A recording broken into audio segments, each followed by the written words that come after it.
All right, everybody, welcome to episode 105 of the Fantasy Timeline, a proud member of the Dynasty Addicts Podcast Network. I'm Josh at Real Fantasy TL. I'm with my main man, Bill at Super Duper Flex, and the co host with the most, Drew at DR underscore PRA. Fellas, how you guys doing? It's been a Good. The good Lions week, didn't man. win or lose. They didn't win either, so I mean, Yeah. hey, keeping it going. Not nine straight weeks of not winning, so that's good. How about you, Drew? It's been good overall. The Bills did lose, so it's a tough start to the week, but we'll get it back Hey, this week. listen, my Cowboys also lost, and I was uh, honored to be asked to guest on the Trade Addicts on Monday. And Russ, as a joke, told people to ask their cowboy related questions. The only problem with that is it took off like wildfire, and everyone started asking questions about the Cowboys. So I got to answer some questions about that while reliving the uh, the tough loss, the tough loss. So I know you're pain, Drew. I feel you. But week nine was crazy. Week So I nine had the was best week and my team didn't even play. yes, you did. You 100% did. Your team didn't play. They didn't have to. I mean, to be They didn't have honest, to do what they do. but to Nobody be got honest, injured. and we'll talk about this in a little bit. It might have been a good week for the Lions to play because week nine was a little crazy. Everything that you didn't expect to happen did happen. So, on that note, before we get too far into it, let's hit up the good, the bad, and the ugly. And Bill, why don't you start us off with your good, man? Yeah, so my good is Elijah Moore. He was kind of that sleeper second round pick. Not necessarily sleeper, but like a lot of people were targeting him towards the end of that big tier that went from the first to the second round, and he just wasn't getting much going early on, and then finally he got the last 3 weeks. I think he's hit 6, 6, and 8 targets, and he put it together this week, and got 7 catches, 82 yards, 2 touchdowns. It's interesting. The offense for the Jets has kind of looked better, minus the rookie, and you have your second string guy and he does well, then he gets knocked out. Then you have your third string guy and he comes in and looks great too. So it's like, what in the hell's going on?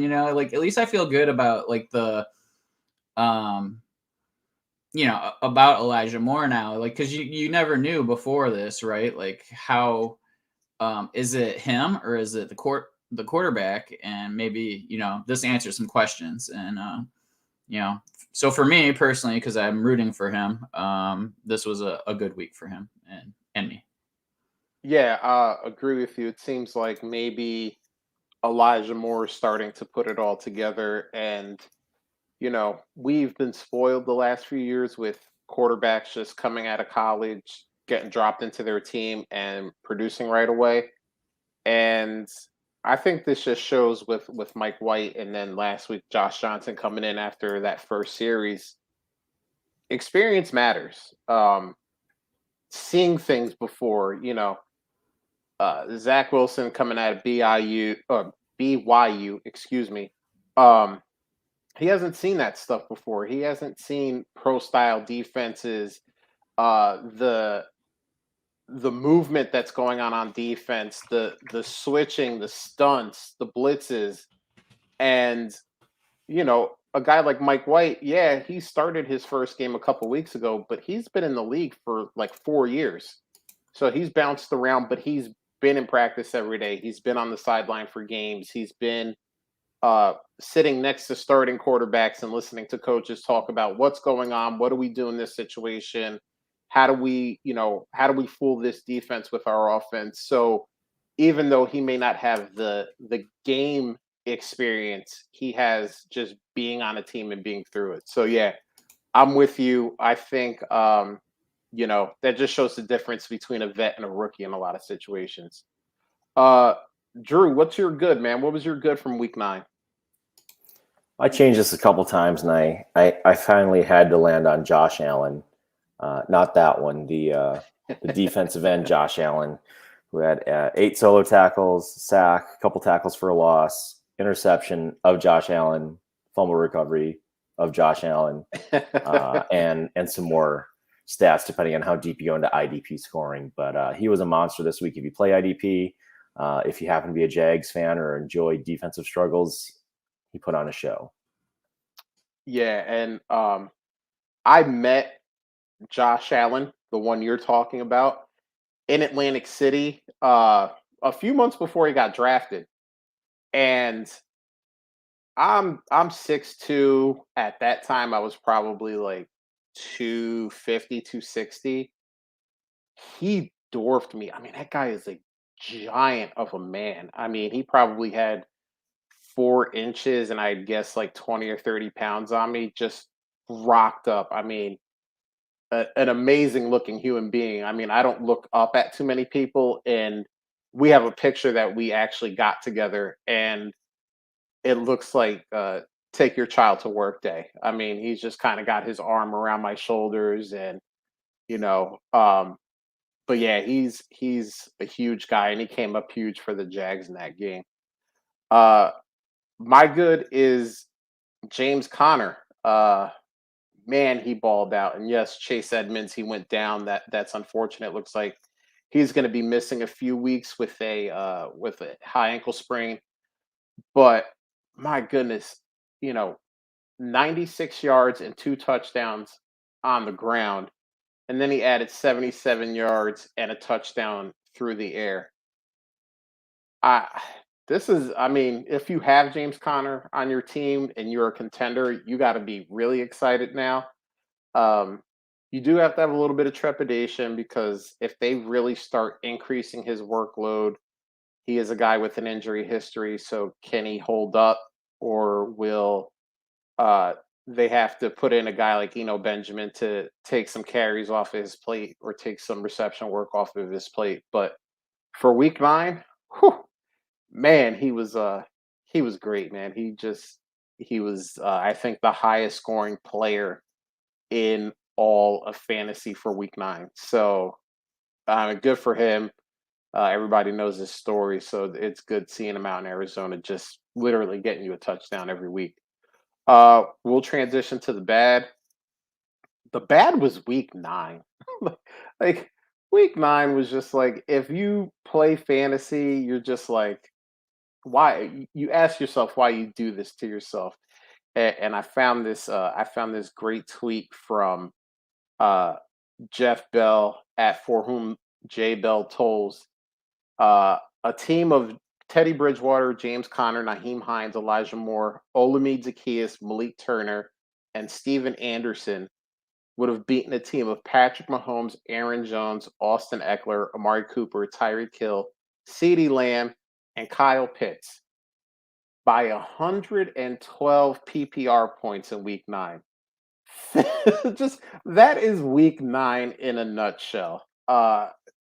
If I was joking around, I was lucky enough to meet up with Dat Network brothers, Rocky Petrella and Russ Fisher, Dynasty Outhouse, along with Shane Manila at Shane is the Worst in Philadelphia, and we sat around at a Buffalo Wild Wings watching the games, and it was just like it was just pain. We're cursing at TVs because random person scores a touchdown that nobody's starting.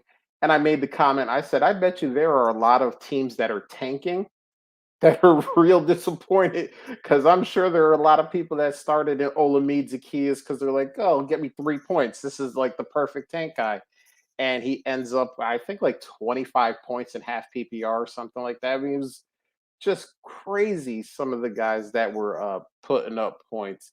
So yeah, that week 9 as a whole is my bad. Drew, why don't you hit us with your bad? Speaking of Olamide Zaccheaus, if I had started him, I would have won in our listener league. So that was really bad. Bad for this week is the other Josh Allen, the one who threw for 264 yards. He got 50 yards on the ground, but 2 INTs, a fumble that was lost, and he was sacked 4 times, which is a lot for a guy that big, that physical, that mobile. So it was tough sledding for the Bills this Sunday. So hopefully they bounce back and we get a good week coming up. But that for a guy with such high expectations, a few weeks ago he was in that overall QB1 in Dynasty kind of conversation. People were saying he could be in the same tier as Mahomes, Kyler, etc., which I think long term is still possible, but just a dud of a week for him when they didn't need a lot more, but they didn't need what they gave him. Yeah, I mean, that was one of the games we were watching, and it was just like, wait, this game is close. Every time we turned around, because you're watching 7 games at once, every time we turned around, we're like, well, wait. And I even said, I think it was after halftime, I said, don't worry, the Bills did this last week with the Dolphins. They let them hang around for about 3 quarters, and then the 4th quarter kicked in, and they pulled away. That didn't happen, and that was with Trevor Lawrence getting hurt as well. It's just week 9, man. It was bad for everyone. It was bad for everyone. Bill, who was your bad for week 9? Yeah, my bad was the just Green Bay quarterback situation in general. You get the Aaron Rodgers with the whole immunization thing. I couldn't think of the word. And just the blowback because of like what he said, and just the craziness that happened with that. And then also your first round quarterback, or was it second round quarterback? Huh? First round. Oh, late first, yeah. Yeah. Okay, first round quarterback, that you're supposedly grooming to replace him, just comes out and looks like a dud. Everything was just moving so fast for him, and it just looked like he looked like a deer in headlights. So granted, it's the same thing, like you were saying with was it Mike White? Zach Wilson. Zach Wilson, yeah. And then, and we saw it with Fields early. It's changing a little bit. It's starting to slow down a little bit for him. So, it's not the end of the world yet, but it's just, what a bad week, because it was a game you should have won that you didn't. And, so A, your star quarterback screws up. B, your new quarterback doesn't look that good. So just a rough week for Green Bay quarterbacks. Yeah, that's a great one between the Aaron Rodgers mess.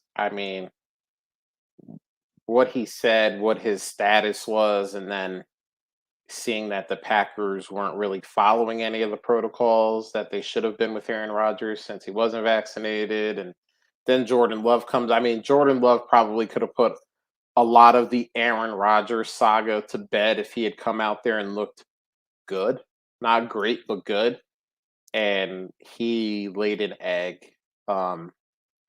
And now the talk besides Aaron Rodgers is, did Green Bay mess up by not only taking a quarterback in the first round while you have Aaron Rodgers, but trading up to get that quarterback? And it'll be interesting to see what happens with not only Jordan Love, but Aaron Rodgers come the offseason. Bill, while you're at it, why don't you hit us with some ugly? Yeah, my ugly was Robbie Anderson. This has just been consistent this year, but he had 3 targets, basically 1, 2, 3, 1 catch, 2 yards, 3 targets. And, he was going in the middle rounds for, drafts this year. And that's disappointing when you're just you can't even put him in your lineup. Like you might get a blow up week, but you just got to be lucky that it happens to be a bye week replacement or something like that. But other than that, he's not going in your lineup. And yeah, it's just a I mean, honestly, for that whole team this week, it was rough. But yeah, I don't know what's going on, but night to or day to night, I guess, from last year to this year, right? And just everything's kind of changed for them. But yeah, rough. One catch, 2 yards. Like literally, any of us could do that. Like all Yeah. we gotta do is take a few steps, and I mean, granted, the cornerback would be right on our tail, so we probably wouldn't do it. But But there would be other guys on the field to pull defense. I mean, they have DJ Moore. Christian McCaffrey was playing in that game. I mean, there are other guys, and I mean, you're hit it on the head. We're drafting him in the middle rounds, and some of that was based on what he did last year, and some of that was based on the fact that they extended him during the offseason. So they gave him 2 more years. We were like, "Oh, this is, DJ Moore's running mate. This is the guy opposite of him." And it's just been bad. I mean, Sam Darnold had 3 really good weeks and then fell off a cliff, and now he's injured, so it's the PJ Walker show. Good luck with that. Yeah, it's that's bad. I mean, excuse me, that's ugly. So, Drew, why don't you hit us with your ugly, man? Keeping with the same game, Bills, Jags overall, 5 field goals. I mean, you mentioned it being close all game. It's because nobody could score. I hope Linda G doesn't hear me here. Nothing against kickers, but watching 5 field goals over 60 minutes is it's a little bit tough to watch for a team that should be high powered like the Bills going in against Jags. And as a fan, I'm expecting 30-10 maybe, something like that. Like you said, Josh, last week the Bills got off to a slow start, but they finally put things together in the second half. And yeah, it was just it was ugly. I wasn't watching because I was at work, but just tracking it, and I'm refreshing a couple times, thinking, is my app stuck? What's going on here? My fantasy league put a great tweet out there in the middle of the week, or middle of the day on Sunday. No, folks, please don't email us. There's nothing wrong with your app. Those are really the scores that your guys are producing. And yeah, that was tough. That was ugly to track throughout my day. The good news is that if you were keeping track of all the games, you were just watching a lot of strange things happening, across the league. I mean, Denver was up on Dallas 30-0 at one point. I mean, the Sunday night game with Matt Stafford throwing an interception out of the end zone, which then gets taken in, and then the first play he throws a pick six. I mean, it was just weird. The Bears winning and then not winning, and then deciding on going for a 65-yard field goal instead of the Hail Mary. It was a lot of weirdness from the 1 o'clock games on Sunday until the end of Monday Night Football. So it was just one of those weeks that we shake our head and we go, this is why no one can say that they're a master at fantasy, because the unpredictability of it all is too much. My ugly was Kenny Galladay. He was back. He was supposed to be healthy. We heralded him as the wide receiver one that the Giants needed, a weapon for Daniel Jones, and 2 receptions, 28 yards. I mean, I know there were some people that were high on him. They thought that he was really going to blow up in New York, and it hasn't materialized yet. Some of that is injuries, some of that is poor play, but um, yeah, Kenny G just 2 for 28, and that to me is very, very ugly. So that's a good, bad, and ugly.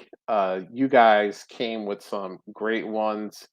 I love that. I love Drew got both Josh Allen's into it, so that our people that are IDP players, can get a little love because we don't usually talk about the defensive side of the ball during good, bad, and ugly. But hey, let's move it on to what we saw on the timeline, what we do best, what we love doing, and let's break this down and let's answer some people's questions. So this first one here is from to Utah at Steve Sanders 600. 12 team, 2 QB dynasty, half PPR. Which side do you want? CeeDee Lamb and Irv Smith or Debo and Hawkinson, TJ Hawkinson? Uh, Bill, since you're the our resident Lions insider, which side of this trade would you want? Yeah, this is tough because I do think CeeDee Lamb's the best piece in this trade. But is like Irv Smith to me right now isn't really worth too much. I do like the potential upside with him, but we haven't seen it yet, really. Maybe some late season stuff last year, but um, I think the difference between Hack and Irv Smith is greater than the difference between Debo and CeeDee Lamb. So I think with that being said, I'll go with the Hack side. But if somebody's super passionate about CeeDee Lamb, I'm totally, I don't think there's a bad decision here really, because if you're looking to really just upgrade at a starting position, like I'm totally fine making the other move. Because Irv really, like, you throw him on your IR, so you're saving a roster spot, and I think that that might be important to some teams if they're super deep. So, but yeah, just purely on at least my perceived value is the Debo side. Nice. Drew, what do you think? You want CeeDee Lamb and Irv Smith or Debo and TJ Hawkinson? This is a tough one. I love Debo this year. I've got him on a couple of redraft teams as well as a couple of dynasty spots. So real happy to have him this year. I agree with Bill. CD is definitely the shiny piece here. If this is a tight end premium, it's the Hawkinson side and Debo pretty quickly for me. But being just a half PPR, I'd probably still lean that side. I think Debo, he gets a lot of yards after the catch, so a lot of short stuff, so you can accumulate some of the half PPR points pretty quickly for you. CD's drawing pretty heavy coverage. He's going to get the best person on the other side. So, gun to my head, I'd probably go with the Debo Hawkinson side, but I could certainly see the CD side being okay as well. And yeah, I mean, Irv at this point, I was passionate about him last year and thought, I was really excited to get him kind of cheap in the year. And then by the end of the year, really excited. But now we've been saying the same thing for a couple of years that we're excited about the upside. Can't wait to see what happens when he's got the gig to himself. And I mean, heck, Conklin is scoring double digits right now for the last 3 weeks. So who knows how much they'll need Irv to come back. So I don't know. That was pretty non-committal, but I think I'm with Bill. I'll go with Debo and Hawkinson at this point. Yeah, and before I give my answer, there's a good reason why this trade is, so mind bending. And the poll says it. It's 51% for the Debo side and 49% for the CeeDee Lamb side. So even Twitter, who usually will pick a side and run up the score a little bit, is split on this one. I am going to go, though, with the CeeDee Lamb side. And the reason for that is I think CeeDee Lamb, barring a major injury or something this year, is probably going to be a top 3 to 5 dynasty wide receiver going into 2022. And I think he has the potential to have Tyreek Hill, Devontae Adams type value in half a season to a full season from now. And I think at that point, he'll be able to pull more than a Debo and TJ Hawkinson deal. So I think that's the reason why I would go on the CeeDee Lamb side. But I went back and forth on this a couple times because I mean, I love TJ Hawkinson and I love Debo, and he's been healthy and he's been just balling out so far for the 49ers. I don't know if that'll last, but I am going to ride the wave for as long as it does.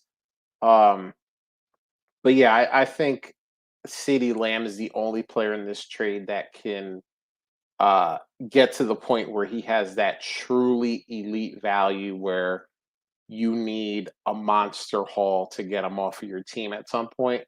So that's the reason why I would go with the CD side. But I mean, when it's pretty much 50-50 like that, I don't think you can go wrong. Um, and you both came up with a lot of good reasons why the Debo and TJ Hawkinson side would be more advantageous. So either way, I think you're set.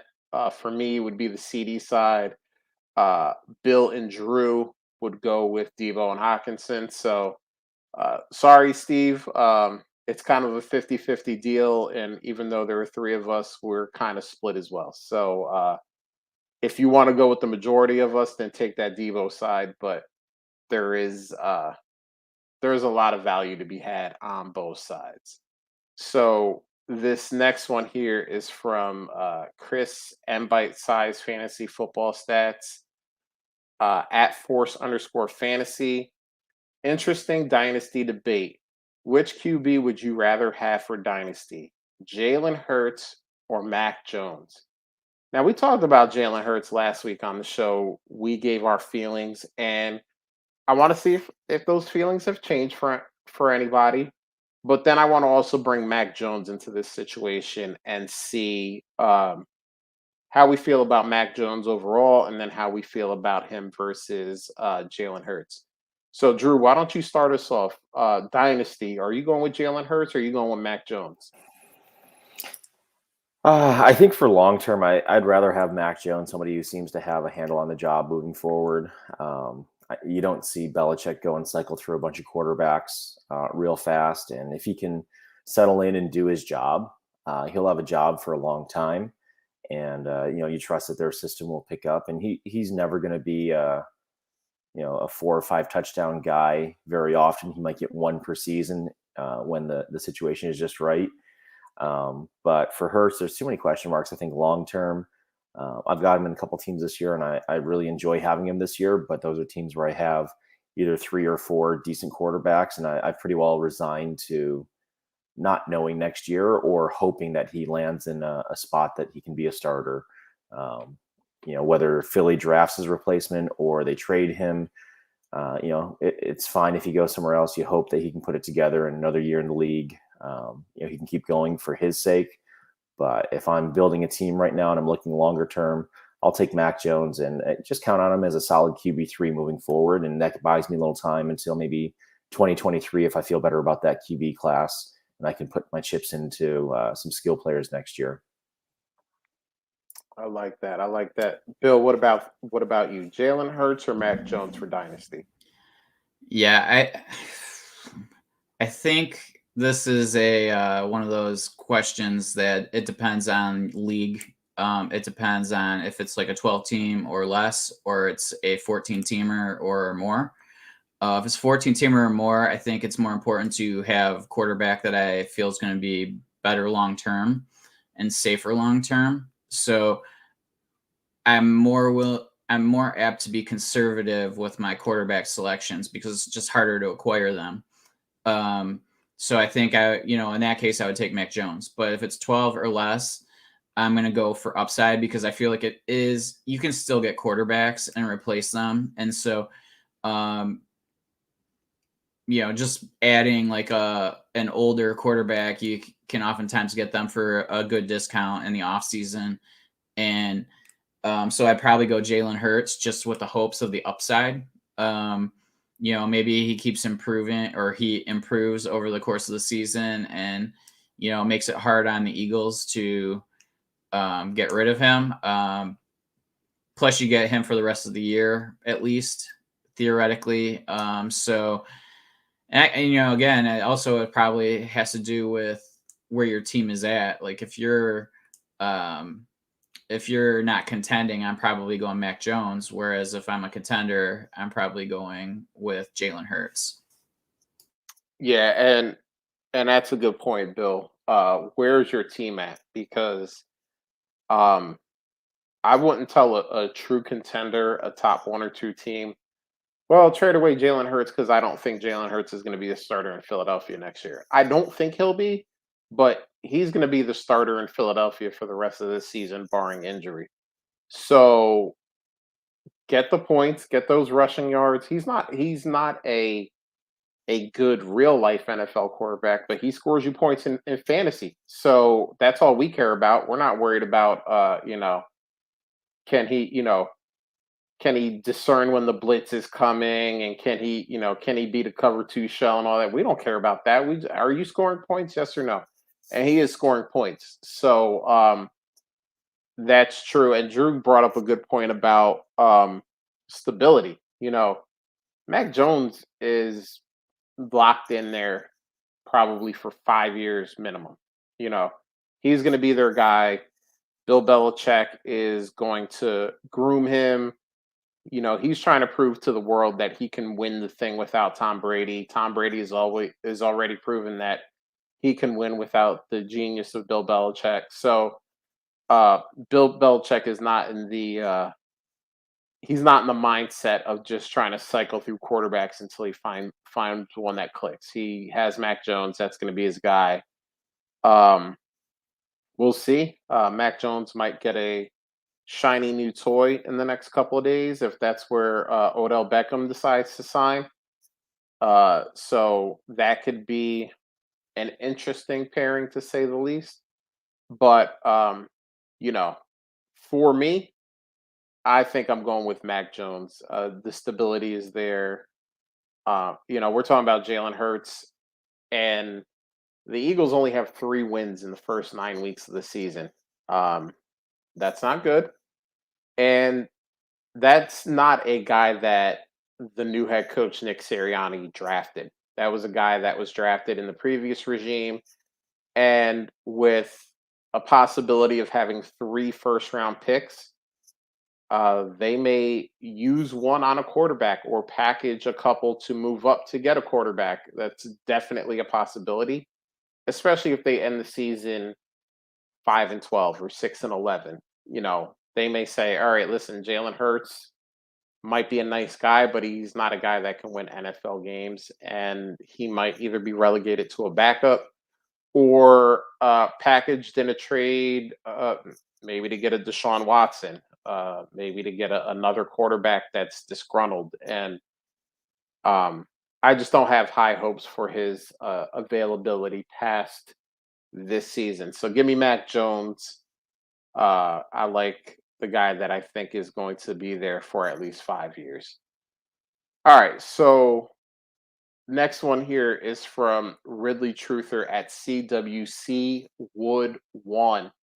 Ridley Truther is in the FTC, the fantasy timeline chat, and man, that thing has been bumping lately. All the news has been going on around there. I pit, I we love talking about everything that's going on, who's up, who's down, talking about our teams, talking about trades that were being offered, all kinds of good stuff. So if you want to be a part of that, just hit any of us up at our handles, which are on the screen, and I mentioned earlier, or hit us up at the show handle at Fantasy Timeline, and we'll let you in. No cost, no nothing. Just say, "Hey, I want to get in there," and jump right in, and we will be cutting it up. We will be chatting it up, and we'll be having a good time. But really, Truther is asking us about a trade scenario: 12-team super flex, 1 PPR, 6 point for passing touchdowns. Now, this is a Scott Fishbowl scoring copycat league. So I'm assuming they have all of the positive and negative points for passes completed, passes that aren't completed, pick sixes, and all that stuff. So he's saying Matt Ryan or James Robinson. Both sides are contending this year, the Matt Ryan owner has Russell Wilson, Teddy Bridgewater, and Big Ben if this trade goes through. So Matt Ryan or James Robinson? I'll go first. I went with Matt Ryan. Um, if you look at the poll here, and the poll isn't over, but when I pulled this, it was at 73% for James Robinson. So I am obviously on a very small island here with maybe just a couple of other people. But we're talking about Superflex League. Now, obviously, Ridley doesn't put what his quarterback room looks like, but I'm assuming if he's trying to make this trade, he is either looking for a better QB2, or maybe he's been hit by a bunch of injuries and he needs a better quarterback one. So in a super flex league like this, I'm going to assume since it's a SFB copycat league, it's also redraft. Matt Ryan's kind of on fire right now. He's been playing very well. He's been scoring points, even though it's kind of funny because everyone except for Cordarrelle Patterson has not been scoring points on the Falcons. But yeah, that quarterback is always king. And James Robinson has a foot injury. I think he's supposed to be coming back this week, but I'm not 100% sure about that.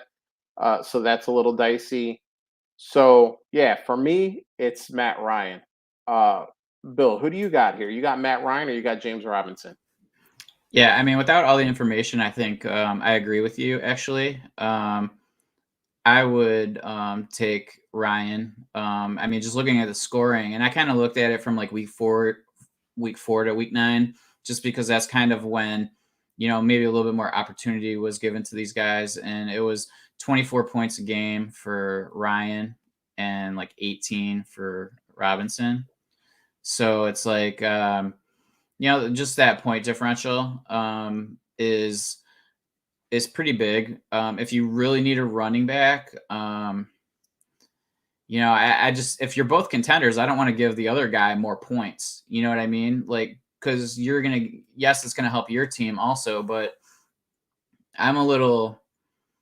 if he's truly a contender and so am I without this trade, then I would rather just hold, because I'm not super stoked about the other guys in the room until Russ comes back. In particular, just because of the scoring. I mean, I think Ben can be okay. I mean, you have all efficient quarterbacks, so that's good for the scoring. But I don't know. I'm just not super stoked about the other two quarterbacks other than Russ. So I think I hold, honestly. And just to throw this out here, Ridley's in the room. He says, FYI, that was his quarterback room. So he has Russ, Ben, Teddy Bridgewater, and Matty Ice right now. So he would be trading Matt Ryan away. So I may have misread that when I said that earlier, but he would be the one trading away Matt Ryan to get James Robinson. So Bill, great point about giving away points. And yeah, I don't want to do that to somebody else who I might have to face later on down the line. Drew, what do you think? Is it Matt Ryan or is it James Robinson? The main question I've got is what does his running back room look like right now? Is James Robinson going to be his RB1 because he's been riding, all these zero RB guys, and all of a sudden his RB1 jumps from 10 or 12 points a game to 18 points a game now with Robinson? So that's tough for those guys. I mean, Teddy is sneaky good for SFB scoring. I'm the type of guy too. I think as much as I like QB and Superflex and things like this, some of it comes down to simplifying decisions too. So if I'm really going trying to pick between 3 really efficient guys and trying to pick through matchups, sometimes decision overload is tough, and I'd rather just plug in a couple of guys that I know that I'm going to start and I feel good about. And if Ben's going up against the Browns this week in Cleveland, I don't feel great about that. And maybe I'll check out and see what Teddy's got. And Russ is probably locked in every week. So decision fatigue there, especially if you're in multiple leagues. So I could go either way on that one, depending on what the running backs look like. But if J-Rob is a big upgrade for you at RB1 or maybe RB2, maybe you've been hit by injury somewhere else, and you get to pair him now with a stud running back that you got earlier. I'm fine taking Robinson. That's my main question: is what does the running back room look like? Without knowing that, I mean, Ryan has been good overall. He's had a couple of down weeks and a couple of duds, but overall, he's had, I don't know, he's hitting 300 yards almost every other week, I think, and he's got multiple touchdowns in most games. So that's where the SFE scoring, you got to look at his completion percentage, how many sacks is he taking, which all those things ding you as well. So I guess if you're looking at value, maybe you hope you can, like you said, whether it's giving points to a non-contender or a lower contender, or maybe you can flip Teddy, who is an efficient quarterback, for maybe a slightly lower running back. Maybe you take a delay on that gratification and go for Kareem Hunt and see when he comes back instead. Maybe people are still low on a guy like Jacobs or Monty coming off injury. So I think you've got some other running backs that could be options out there. If it's redraft, I know it's tough to trade in some of those leagues. If it's dynasty, it's a whole nother ball of wax. But depending on what your RB room looks like, I could definitely see taking Robinson as an upgrade. Otherwise, I mean, Matt Ryan and Russ for the rest of the season is a pretty nice combo to start. All right. So Ridley Truther said he posted the roster in a tweet. So I actually have this roster up, and I think our minds will be pretty much made up when I tell you the first three running backs in his room. He's currently got Austin Eckler, Alvin Kamara, and Darrell Henderson. That's his top three running backs. So what do you need James Robinson for? yeah, thank you. You read my mind. He has Latavius Murray on the bench. He has Alex Collins on the bench.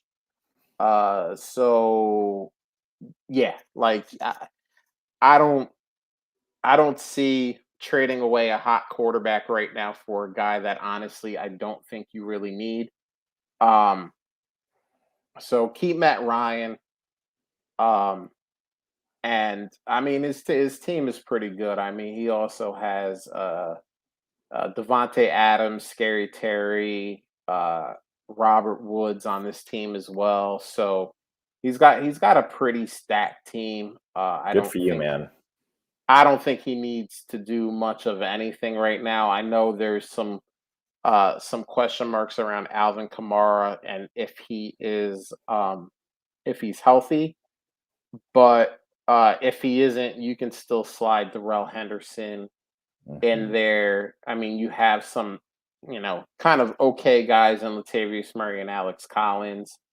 And he is also chilling out with Logan Thomas on the IR right now. So once Logan Thomas gets back, which I think is going to be this week possibly, the rich just keep getting richer on this team. So yeah, I wouldn't change up the team at all personally. I would keep doing what you're doing and keep getting those wins because I'm assuming they have some kind of doubleheader system. His team is 13-5 right now. So oh heck yeah. Nicely yeah. done. Yeah, he's doing well. The team is stacked. And he's been winning games obviously with Russ Wilson on the IR, Logan Thomas on the IR. He also has Michael Gallup who's been on the IR. So he's doing this with some banged up players as well and just continuing to win games. So yeah, Ridley, keep your team as is. Don't sometimes we want to make a trade. We get that itch that we have to make a trade. We have to do something to make the team a little bit different. And sometimes the best moves to be made are the moves that we actually don't end up making. So great question. Keep Matt Ryan, keep the rest of your team unless somebody, offers you, Christian McCaffrey or something for Matt Ryan. Just keep doing what you're doing and keep partying with that team. This next one here is from Andrew Hall at Andrew Hall FF, our DAT Network brother from the Dynasty Junkies. Who are you sending late first for in leagues where you're rebuilding? I get that picks are great to have right now if you're rebuilding, but who are some of the players you think can be had now for cheaper than they'll be before or on draft day? Uh, Drew, why don't you start us off on this one? Who are you selling those? Who are you selling those late first for on those contenders? Not depending on the format. Not quite to a late first yet, but I'd like to get ahead of the curve on Pat Fryermuth if I'm in a TEP league. A little bit of that's recency, but I mean he's become a security blanket for Big Ben there, and I think he's got the skills to continue that even beyond Big Ben. Situationally for the rest of the season, depending what happens with Claypool, with his injury, it could be the Deontay and Fryermuth show for the rest of the season and mix in a little bit of Najee. So, depending on what my need is, and if I'm in one of these safe leagues where it's 2 points for a tight end premium, push come to shove, if I've got a bunch of my guys on IR, if my top tight end right now is maybe a Zach Ertz who's aging a little bit but still doing okay. Maybe I want to get a younger guy in the hopper there. If I'm contending and I've got what I think is going to be a bottom 3 first round pick next year, I could probably get to firing one of those off. I'm probably starting with maybe a couple of seconds for him to start.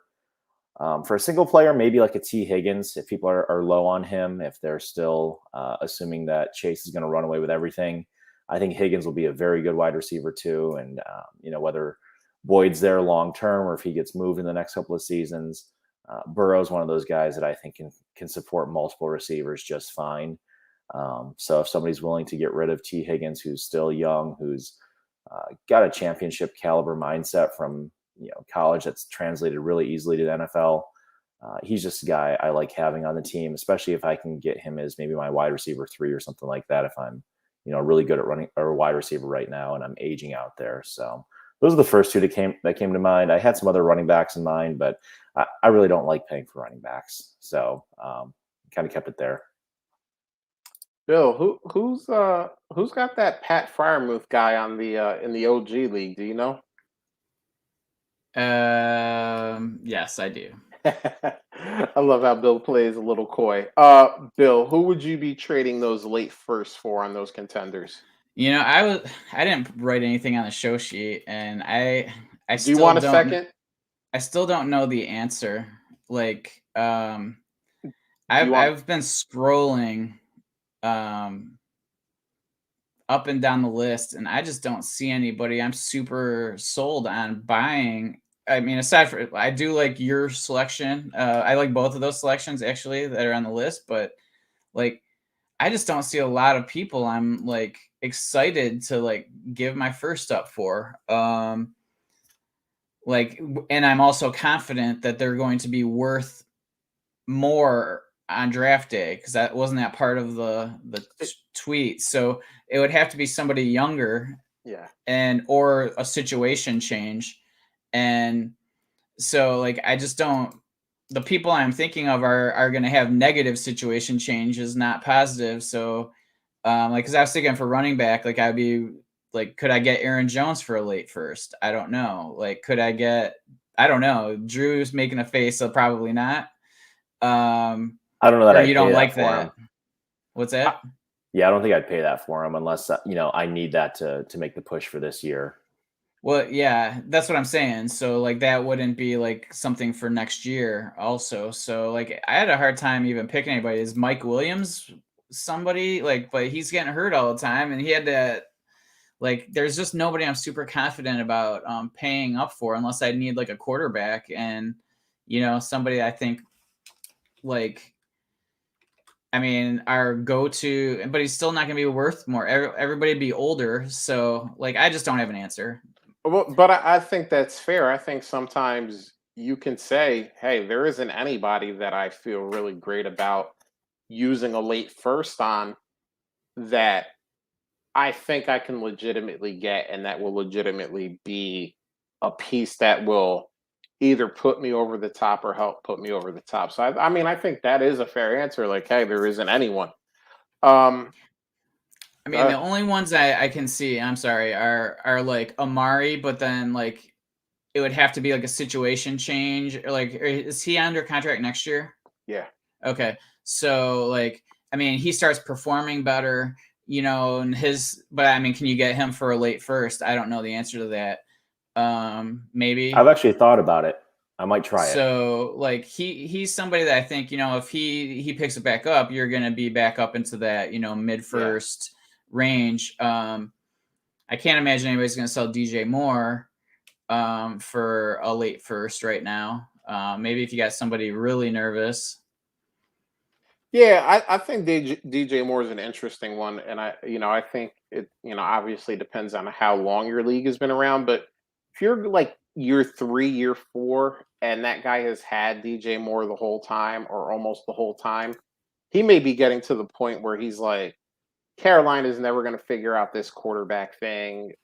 DJ Moore is great, but he's never going to have a good quarterback tied to him, and you may be able to get him for late first. So I'm not saying you can do that in every league, but I think there are some leagues that you would be able to pull off a late first for DJ Moore just because, you know, especially during the off season when you look back at DJ Moore's stats, and it really doesn't matter what they are because DJ Moore actually had a pretty good season last year, but we treat him like he was garbage. So it doesn't really matter what DJ Moore does for the rest of this year. We're probably going to look at his stats and be like, "Well, he wasn't very good. He was terrible." And that narrative could get you a late first, and then by the time we kind of start up all over again in August, really starting to look at, okay, who do we like, who do we don't like? Then the narrative will switch and we'll go, why do we hate DJ Moore? He actually had a pretty good season, but everybody said he had a bad, we do this every year. It's kind of funny. So I do like DJ Moore. Mine was Hollywood Brown. And honestly, the way he's been playing, we can call him Hollywood again. I used to call him San Bernardino Brown. Scott Sidlow on the Junkies used to call him Hallmark Brown because it was like the Hallmark Channel. It just made you cry every time you had to start him in your league. But he has been balling out, and we said Sammy Watkins is going to take it for a little bit of time, and Rashad Bateman is going to take it for once he gets back and healthy. But it has been the Hollywood show each and every week. He's just been balling out. He's been doing what he does. Um, but I think there's still going to be the narrative that, well, he only did it for 1 year. He only did it, because Sammy Watkins has only played what one or two games, and Rashad Bateman missed the first 4 or 5 weeks of the season. Well, that's the only reason why Hollywood did it. And I don't think that's the case. I think, Hollywood was a guy that first of all came into the league with a foot injury. So he was trying to recover from his own stuff, then learn the NFL game. And we always kind of has said with wide receivers, and again, I think we got spoiled at a lot of different positions with guys just coming out of college, like Justin Jefferson, and this year with Jamar Chase, that just come in and they just dominate. They just go off in their first year. They're elite talents. But the rule used to be like, oh, you need 3 years with wide receivers. Well, this is year 3 for Hollywood, and we're starting to see him really go to town.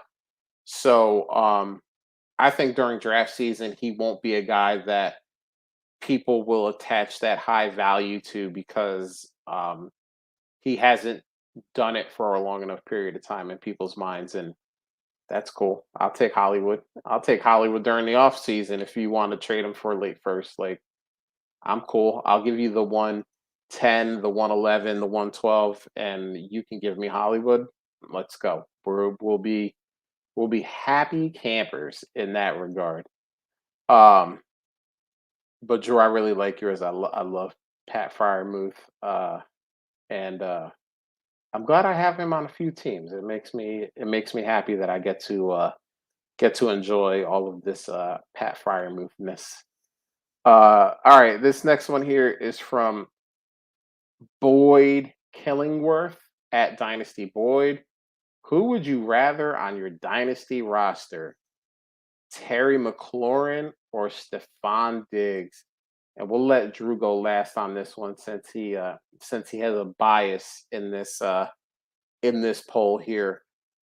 So Bill, why don't you start us off, man? Are you going with Terry McLaurin or Stephon Diggs for Dynasty?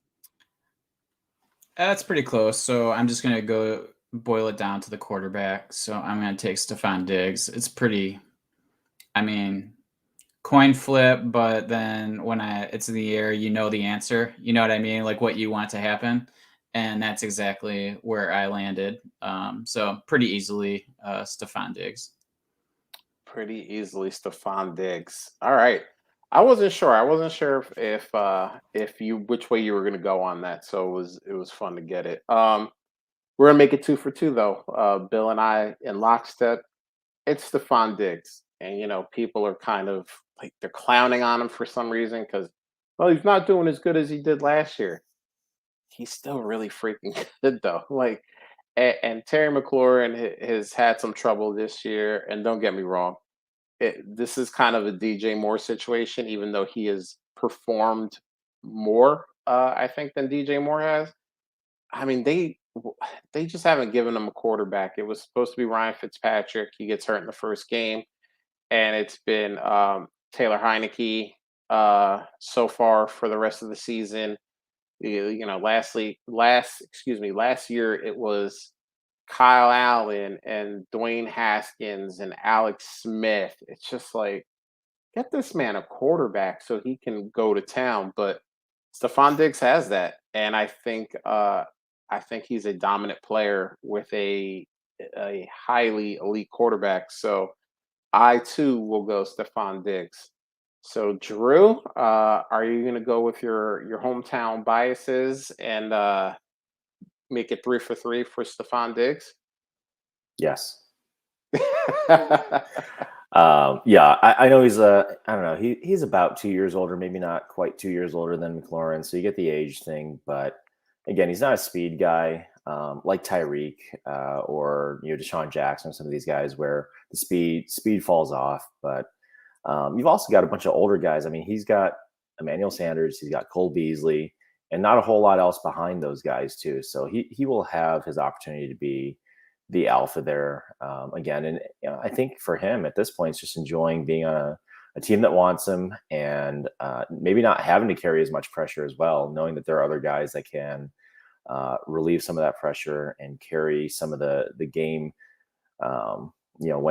When the Bills need to make a play, and I love watching that as a fan, having the options. It's one of those things. It's tough for dynasty, right? Because or for fantasy, you want the guy that is going to be guaranteed double-digit targets a game, which that is McLaurin, which is fine.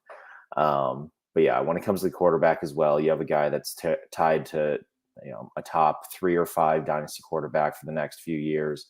So I think biases aside, Diggs is the type of guy that can produce deep into his career for the next 4 or 5 years, and he's got a really good quarterback that is continuing to learn and grow with him. They have continuity. We'll see what happens with the offensive coordinator. I think last year we thought maybe Dable would step out and go and get a head coaching job. I think this year it's almost inevitable if they go deep in the playoffs again. But there's some rhythm there. So yeah, Diggs pretty easily for me here. I've got a league where I have McLaurin, and if I had any dreams of getting Diggs in return, I would do that straight up. Maybe you should try it out and see what happens. I think I will. Report back next week. That's right. Tell us what was said to you in that trade offer. But we were on the we were in the minority, all three of us. This was 56-44, so a pretty close poll, but we were definitely on the losing side according to Twitter. So we got one last one here on the way out. This week's Who Do You Love? Josh Allen versus the Jets or Lamar Jackson versus the Dolphins? Ooh, who do we love? I'm curious about this. Drew, why don't you start us off? You're not going to get to go last on 2 straight Bills questions. So is it Josh Allen this week against maybe the most elite quarterback in the league right now, Mike White, or Lamar Jackson versus the Miami Dolphins? I forgot to put the credit on this one here, by the way. This is from John Dansby at Dansby's Fantasy. Sorry about that, John. I don't want to be on the Jets or the Dolphins this week. I think both are gonna hopefully get shredded, both of them. I actually voted for Lamar on this, and you look at what he's been doing this season, both with his arm and his legs. So if I had an option, like if this is a DFS question and there's similar prices, I'm going to take Lamar here. It hurts me to say it. I hope Josh and the Bills bounce back big and put a hurt on the Jets, but objectively, I'm taking Lamar. All right, Bill. Is it Josh Allen or is it Lamar Jackson this week?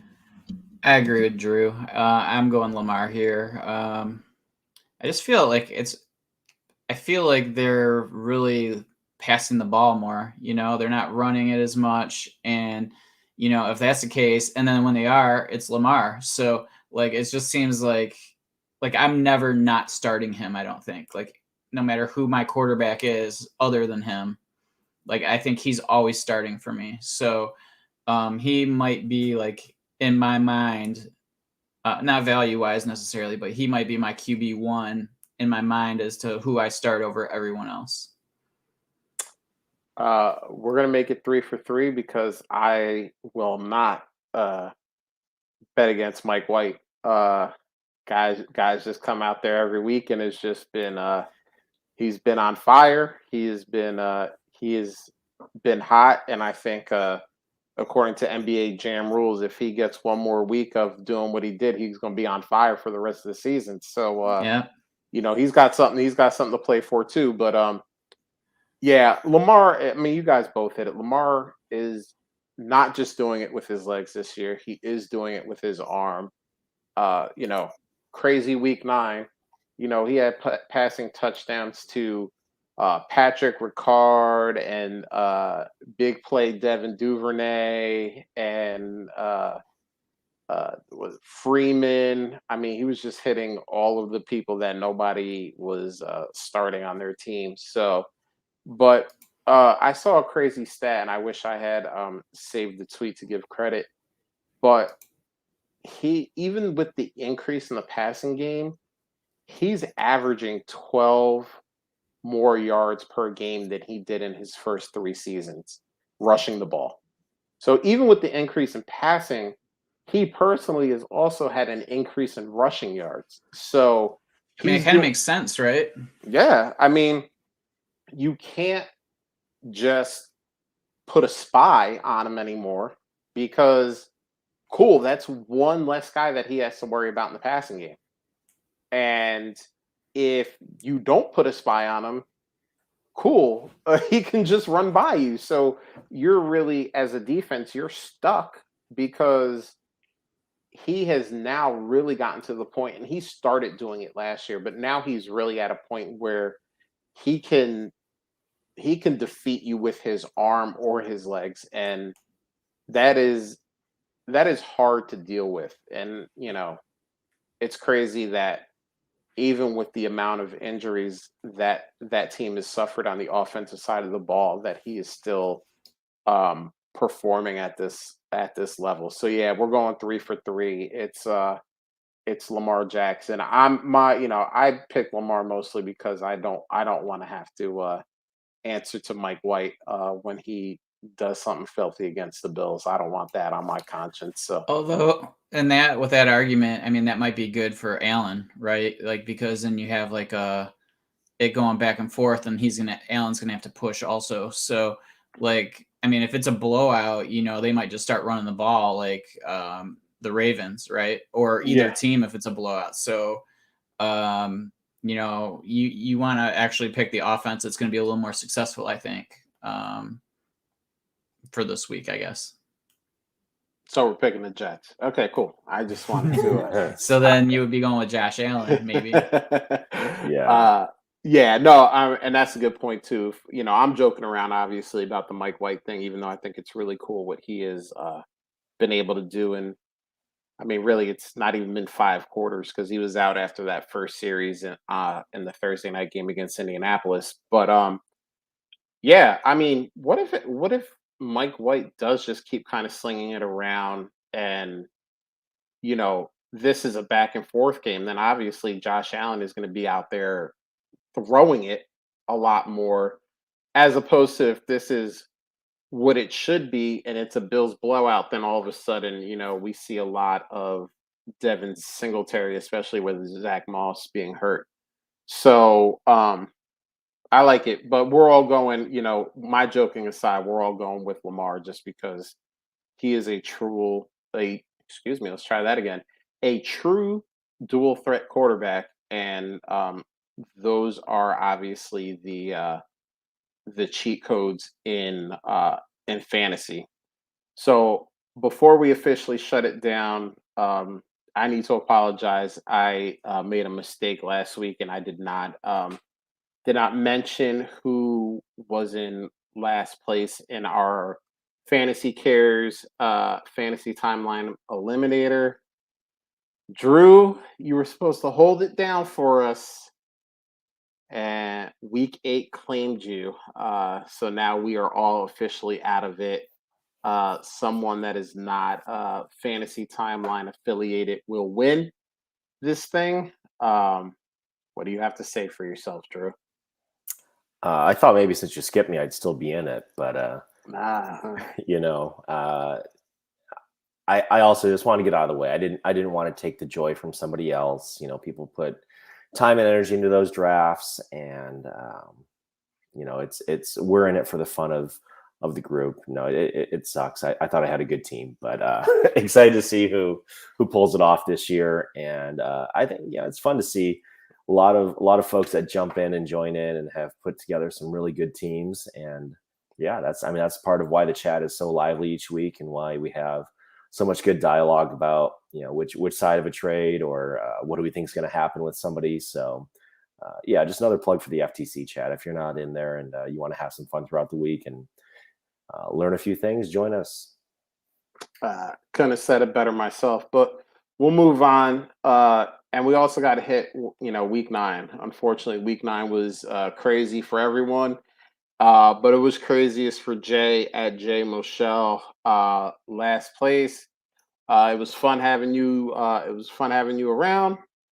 But unfortunately, you will not be winning the Fantasy Cares eliminator pool. So, you made it 9 weeks, which means you made it longer than all 3 of the people sitting here talking about this thing right now. So, consider yourself amongst the elite.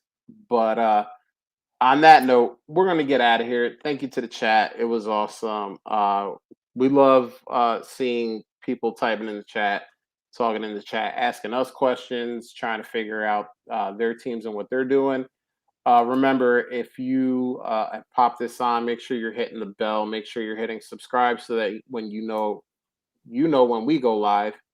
And you also will get the trade addicts who accidentally left themselves public. So they were recording live on Monday when I was on. So that was pretty funny because they dropped a couple of bad words and didn't realize they were live on for all of YouTube to see. So you also get the Dynasty Junkies with that too when they go live. So yeah, a lot of good stuff by just hitting the bell and hitting subscribe. Hey, if you're listening to us on podcast, thank you very much. It's been almost an hour and 10 minutes, man. It's crazy. You could literally be doing anything else, but you decided to listen to us, and we appreciate that.